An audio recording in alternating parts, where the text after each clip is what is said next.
Oke, bismillahirrahmanirrahim. Assalamualaikum warahmatullahi wabarakatuh.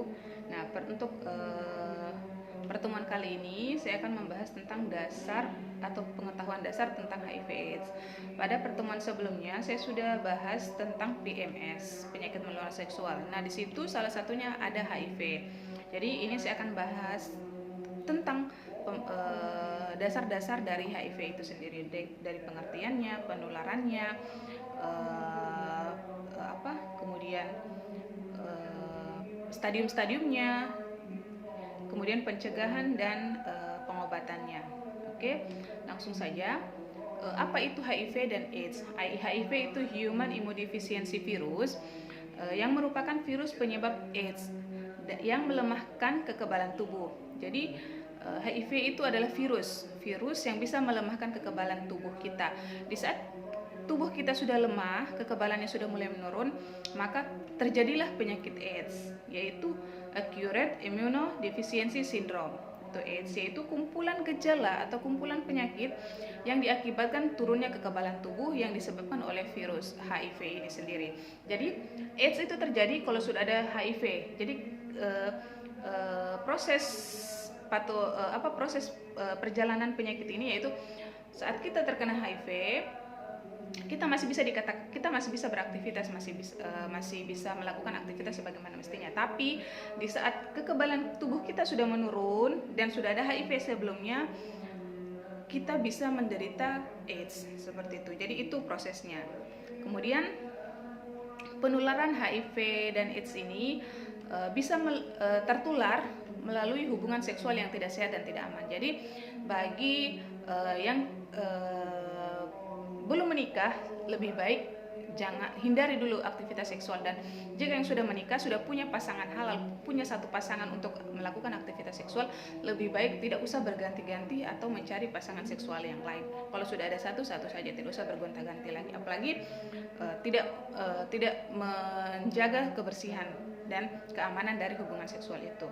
Kemudian penularan lainnya itu juga bisa lewat transfusi darah yang mengandung HIV. Jadi untuk yang ingin mendonorkan darah, dia harus cross check dulu dia itu sehat atau tidak, dan untuk yang mendapatkan donor darah, dia harus harus di cross check juga si pendonornya ini bersih darahnya. Makanya saat melakukan donor darah ada step by step, ada step-step yang akan diperiksa layak tidak dia mendonorkan darahnya. Dan salah satu stepnya itu yaitu mendeteksi apakah dia ada penyakit bawaan di si pendonornya itu. Salah satunya yaitu apakah dia punya HIV atau tidak. Kemudian penyebaran HIV yang lainnya itu bisa menggunakan lewat penggunaan narkoba dengan menggunakan jarum suntik yang digunakan berganti-ganti. Jadi jarum suntik yang digunakan si A, digunakan juga si B, digunakan juga si C. Itu juga bisa menjadi wahana atau wadah tempat penularan HIV itu. Kemudian bisa juga lewat ibu penderita HIV kepada bayinya saat kehamilan, persalinan, dan menyusui. Jadi lewat kehamilan bisa juga menyebabkan penularan HIV kepada bayinya. Kadang ada juga di mana saat hamil dia tidak menularkan HIV ke bayinya, tapi bisa saja nanti saat persalinan lewat jalan lahir atau bahkan nanti saat menyusui baru dia menderita HIV.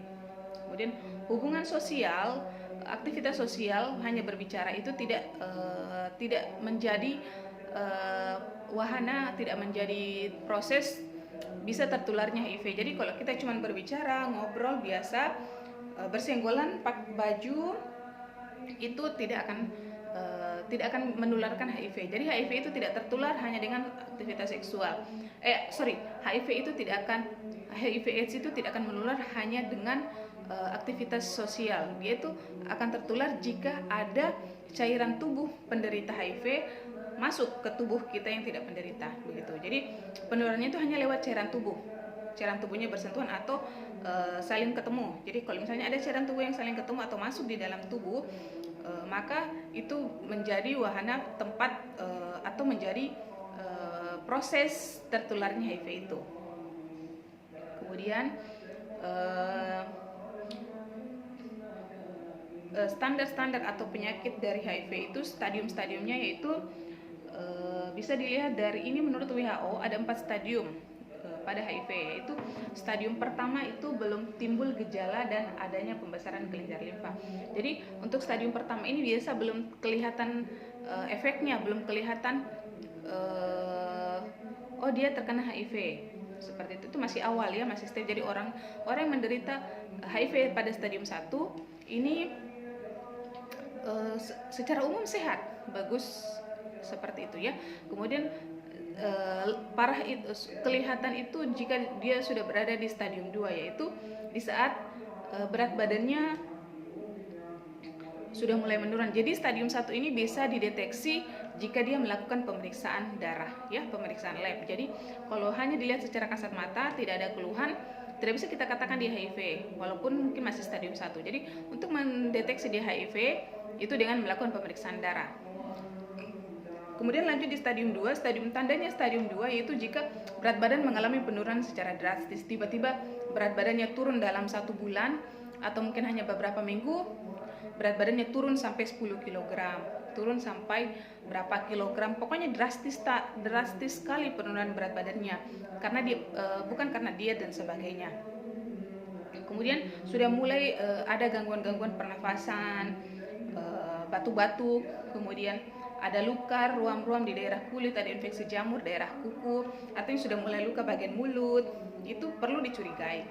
Kemudian tanda stadium 3 yaitu berat badan seperti stadium 2, cuman ada peningkatan lebih berat lagi gejalanya, tandanya yaitu sudah mulai ada penyakit kronis. Jadi dia batuknya itu lama sekali, bisa sampai 2 bulan, 3 bulan tidak sembuh-sembuh, bahkan dia sudah minum obat, batuknya itu tidak pernah sembuh. Kemudian dia selalu mengalami demam menetap, pokoknya demam terus 2 bulan. Kan orang demam pada umumnya kan mungkin 3 hari 2 hari diminumkan obat, demamnya sudah mulai menurun. Ini minum obat, demamnya tidak pernah turun, demam terus menetap terus demamnya, dan lama, dalam waktu yang lama.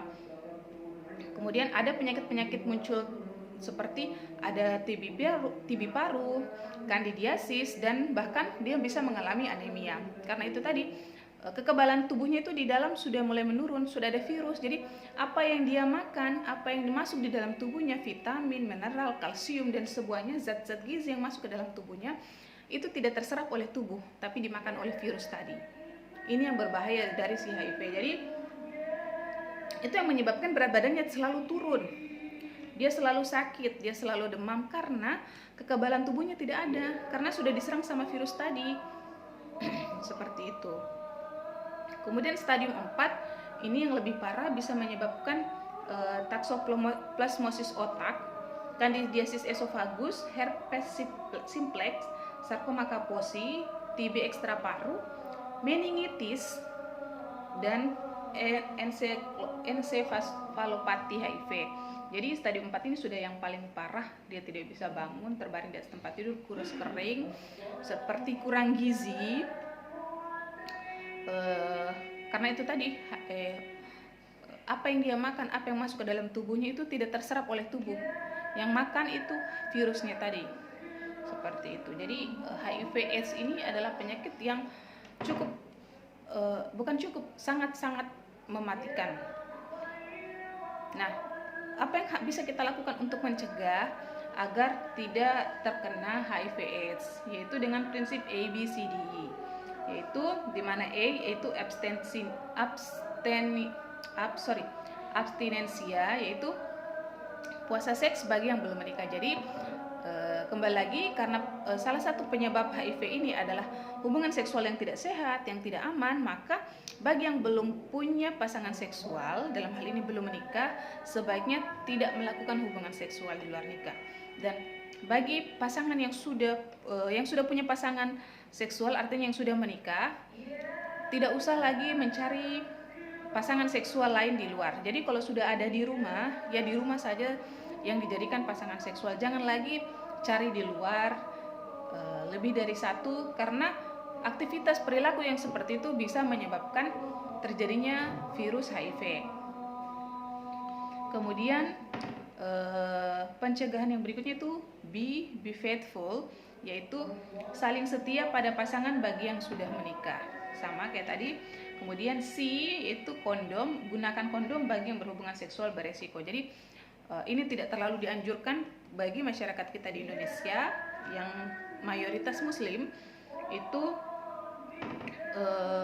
penggunaan kondom bagi aktivitas seksual yang sering bergonta-ganti pasangan seksual. Kemudian dan drug, yaitu jangan pakai narkoba, yaitu karena tadi salah satu penularan HIV lewat jarum suntik yang digunakan berganti-gantian, maka hindari penggunaan jarum suntik yang berganti-gantian, hindari penggunaan narkoba. Kemudian edukasi, yaitu ajarkan orang sekitar tentang HIV dengan benar. Jadi masih banyak masyarakat kita di Indonesia itu yang hanya sekedar tahu HIV iya penyakit, tapi tidak tahu penyebarannya seperti apa, tidak tahu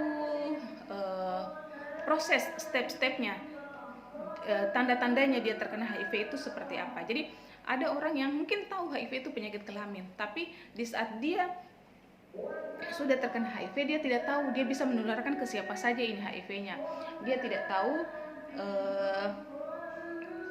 bahwa HIV ini adalah penyakit yang berbahaya. Artinya edukasi-edukasi seperti itu masih banyak yang tidak tahu tentang HIV.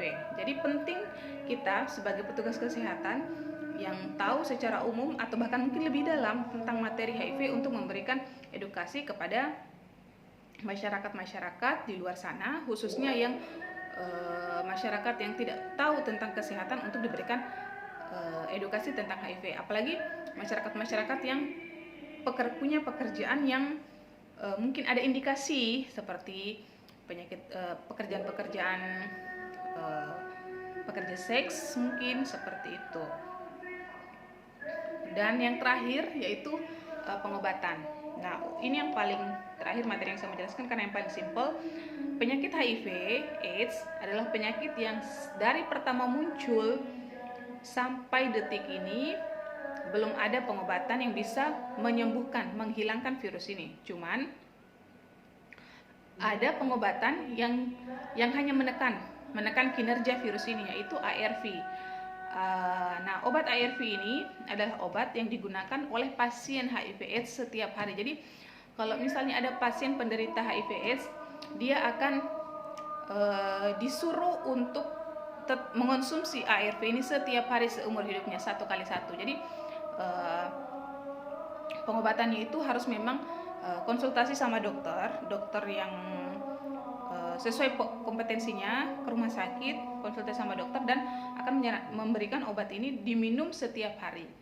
Jadi obat ini akan menekan kinerja virus tadi, HIV tadi, supaya apa yang makanan nutrisi yang masuk ke tubuh pasien tidak semua terserap oleh virus, masih bisa digunakan oleh tubuh, dan tubuh punya energi lagi dan kekebalannya bisa bangkit lagi. Tapi sekali lagi, ARV ini tidak membunuh, tidak menyembuhkan, tidak menghilangkan virus di dalam tubuh, dia hanya menekan. Jadi ARV ini hanya menekan kinerja virus supaya dia diam, dia tidak mengganggu aktivitas di dalam tubuh. Jadi tubuh masih bisa beroperasi, masih bisa melakukan metabolisme, masih bisa mencerna makanan, mencerna sari-sari makanan yang masuk ke dalam, masih bisa, karena virus tadi sudah ditekan oleh obat ARV tadi. Hanya seperti itu saja mekanisme penyebaran, mekanisme kinerja sampai proses pengobatan untuk penyakit HIV/AIDS ini. Kurang lebih seperti itu materi dasar tentang HIV dari saya. Kalau ada pertanyaan, silakan tulis di kolom komentar. Terima kasih. Assalamualaikum warahmatullahi wabarakatuh.